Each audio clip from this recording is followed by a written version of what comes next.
Si vous êtes à l'étranger, nous sommes à Kinshasa, capitale de la République démocratique du Congo, en direct de Kimweza Mission, dans ces belles installations de nos pères coopérateurs paroissiaux du Christ-Roi. Qui sont les coopérateurs?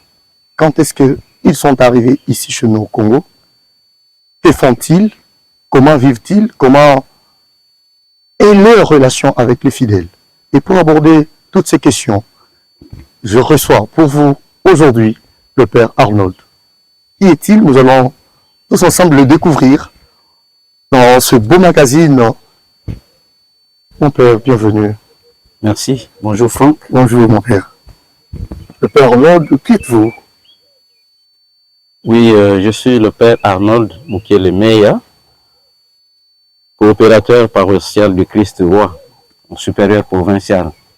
Alors, parlant de coopérateurs paroissiaux du Christ-Roi, qui sont les coopérateurs? Qui sont les coopérateurs?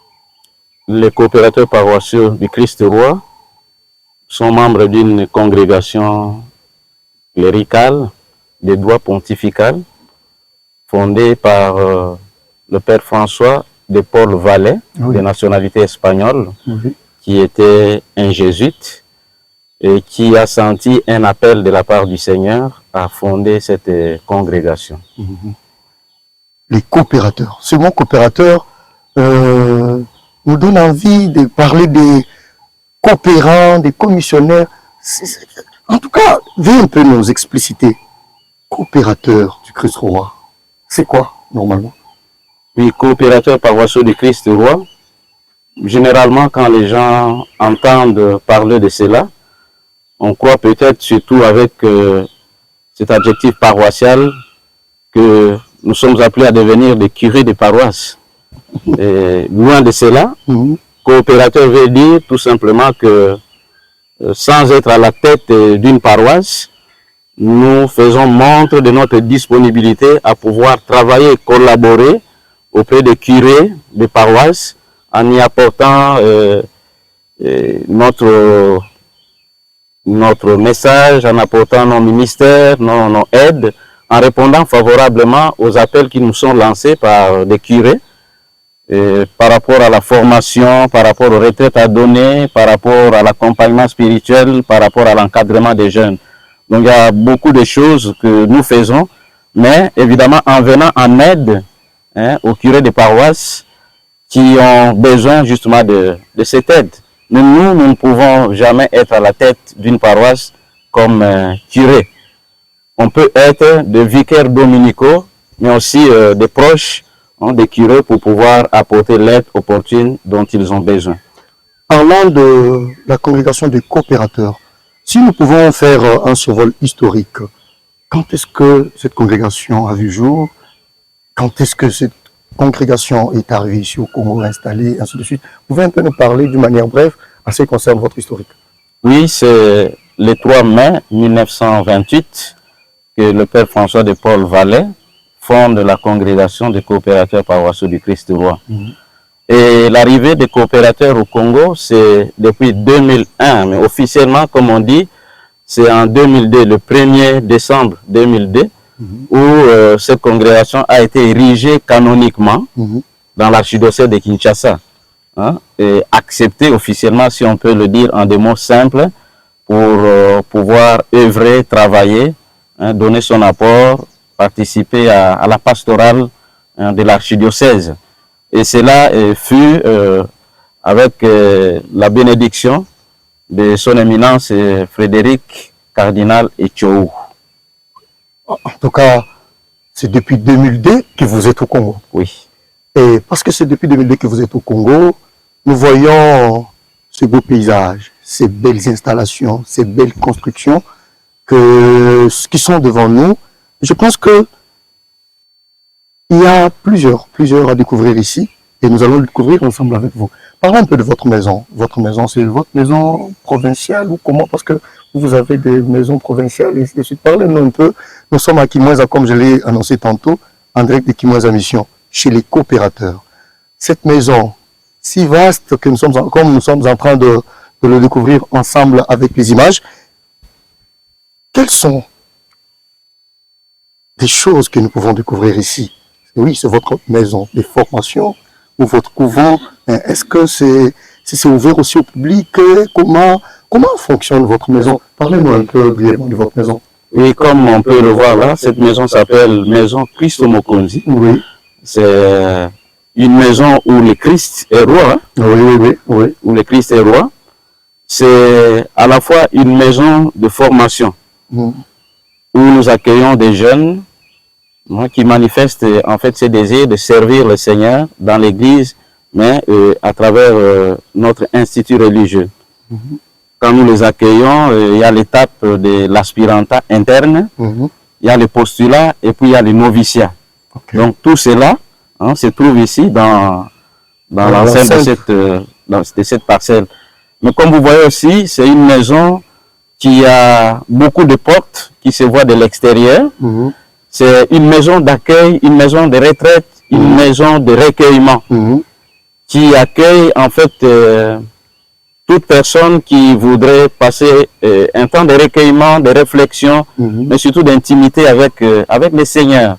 Okay. Dans la prière, soit dans des retraites qui peuvent être ouvertes ou des retraites fermées. C'est une maison où aussi nous accueillons des personnes individuellement qui voudraient se reposer, se recueillir, mais en même temps aussi des groupes, comme par exemple celui de la famille chrétienne, qui est devenue en fait vraiment familière à cette maison. Ils font leur formation ici, ils passent leur retraite, mais en dehors d'eux, il y a aussi d'autres formations qui se donnent, des jeunes, il y a des retraites qui sont organisées pour des élèves, par exemple de Bonsomi et d'autres collèges qui viennent ici. C'est une maison de ressourcement spirituel. Donc vous recevez tout le monde? Nous recevons tout le monde qui a besoin de pouvoir vivre un temps d'intimité avec le Seigneur, un temps de réflexion, mais aussi de formation. Et parce que nous voyons les installations qui sont vraiment énormes, ces installations ont besoin d'entretien. Et pour entretenir ça, il faut qu'il y ait des moyens. Comment votre maison se débrouille pour répondre favorablement à tous ces besoins? Il faut dire que la première source qui permet d'assurer l'entretien de la maison, c'est la maison elle-même. Okay. Elle arrive à se prendre en charge. Mais comme on sait que ce n'est pas toujours facile, nous comptons aussi sur les aides de personnes de bonne volonté, mais il y a aussi le soutien de la congrégation de la maison généraliste qui soutient évidemment l'apostolat et le ministère des coopérateurs paroissiaux du Christ roi ici au Congo. Et parce que nous parlons de cette maison ici installée à Kinshasa, au Congo, comment vous en prenez quand vous avez besoin de répondre en toute urgence à un besoin crucial? Est-ce que vous attendez que la maison généraliste débourse le moyen pour vous? Ou quelles sont les activités là que je peux appeler des activités économiques que la maison est en train d'entreprendre pour ne fût-ce que avoir un petit sou pour répondre favorablement aux besoins de la congrégation? Oui, merci beaucoup pour la question. Et il faut dire que, bon, coopérateurs et aussi des personnes engagées dans la mission, nous sommes des personnes adultes, déjà capables de pouvoir nous prendre aussi en charge. Oui. Même si l'aide peut venir d'ailleurs, quand je dis ailleurs, c'est-à-dire de la maison généraliste, c'est une aide interne. Et nous-mêmes, nous travaillons aussi. Nous avons par exemple sur place ici un petit atelier, qu'on pourrait appeler une petite menuiserie, qui avait été mise en place d'abord pour pouvoir équiper cette maison qui était encore en construction quand c'était un chantier. Donc les portes et tout le meuble, c'est nous-mêmes qui les avons fabriqués. Mais c'est aussi un petit atelier qui est maintenant ouvert au public. Il y a des fois quelques sollicitations de personnes extérieures. Mais il faut dire que c'est un travail formidable qui se fait d'ailleurs. Peut-être on prendra quelques échantillons de produits qui sont en fait réalisés dans cet atelier qui s'appelle Atelier Saint-Joseph. Donc il y a aussi Saint-Joseph, vous savez, c'est le charpentier par excellence. Mais en même temps aussi, il nous est vraiment un médiateur, grâce auquel nous recevons des aides aussi de personnes de bonne volonté. En tout cas, mon père, je ne vous laisse pas vraiment. Avec vous, nous allons découvrir cette maison en détail pour visiter. Vous nous avez parlé de chapelle. C'est à combien? Vous avez une seule chapelle ici? Nous avons 3 chapelles Wow. dans cette concession. Ouais. Et la grande est celle-là, Mhm. où il y a cette écriture CPCR, Oui. hein, au-dessus. Une belle chapelle, hein, qui nous plonge vraiment dans cette ambiance d'une prière et de l'intimité avec le Seigneur, de recueillement. Oui. Et au fond du bâtiment, à gauche, un peu plus loin, derrière, Mhm. il y a une autre petite chapelle où prie le membre de la communauté. Oui. Et puis en bas, comme il y a aussi une maison qui abrite les noviciats, Ok. il y a aussi une chapelle. Donc 3 chapelles, hein, qui peuvent accueillir les différentes personnes qui viennent pour des retraites, pour le recueillement, ainsi de suite. Donc il n'y a pas de lieu qui nous manque, hein, pour pouvoir prier. Mais il faut dire aussi que déjà cet environnement avec ces beaux paysages, Mhm. hein, aide favorablement à prier en profondeur, hein, à rencontrer le Seigneur, comme dirait Saint Ignace, Dieu, hein, présent dans tout créé. Donc contempler le merveille de Dieu à travers hein, cette merveilleuse végétation et cet environnement. Voilà. Donc, vous avez des lieux appropriés pour de retraite. C'est lieu, évidemment, un lieu approprié pour des retraites, En tout pour le cas, recueillement. nous allons le découvrir ensemble, mesdames et messieurs. Restez branchés parce que bientôt, nous allons vous faire découvrir cette maison en toute intégralité et ne zappez pas surtout. À très bientôt.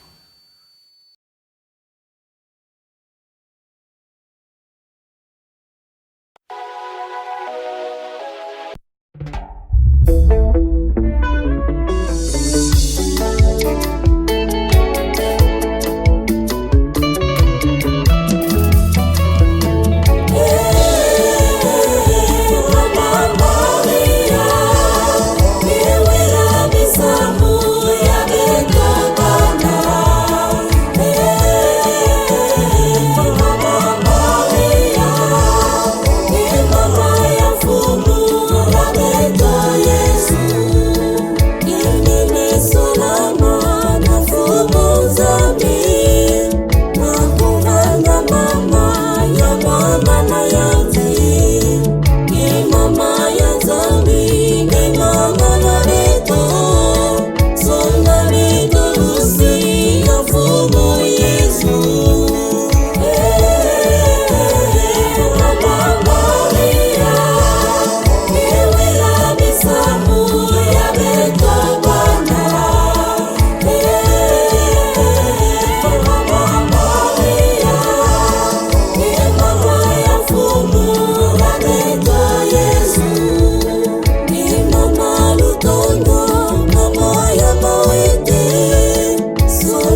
wetu